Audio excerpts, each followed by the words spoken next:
তারা যেন দোয়া করে আল্লাহ রাস্তায় দান করে, সে সওয়াব পাবো আমি কবরে বসিয়া।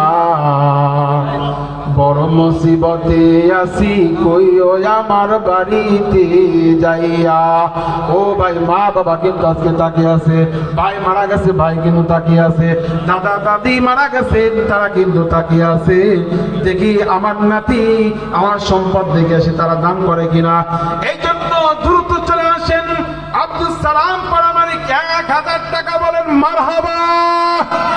বাবা মায়ের জন্য দোয়া চেয়েছেন, আল্লাহ অধিকাংশ দান মা বাবার জন্য দোয়া। আল্লাহ মা বাবার জন্য কি দোয়া করবো? আল্লাহ আল্লাহ মা বাবা ছোটকালে যেমন আমাদেরকে লালন পালন করে কষ্ট করেছে, আল্লাহ মা বাবাকে তুমি আর কষ্ট দিয়ে না। আল্লাহ যাদের মা বাবা অন্ধকার কবরে চলে গেছে, আল্লাহ মা বাবার কবর ওখানে আপনি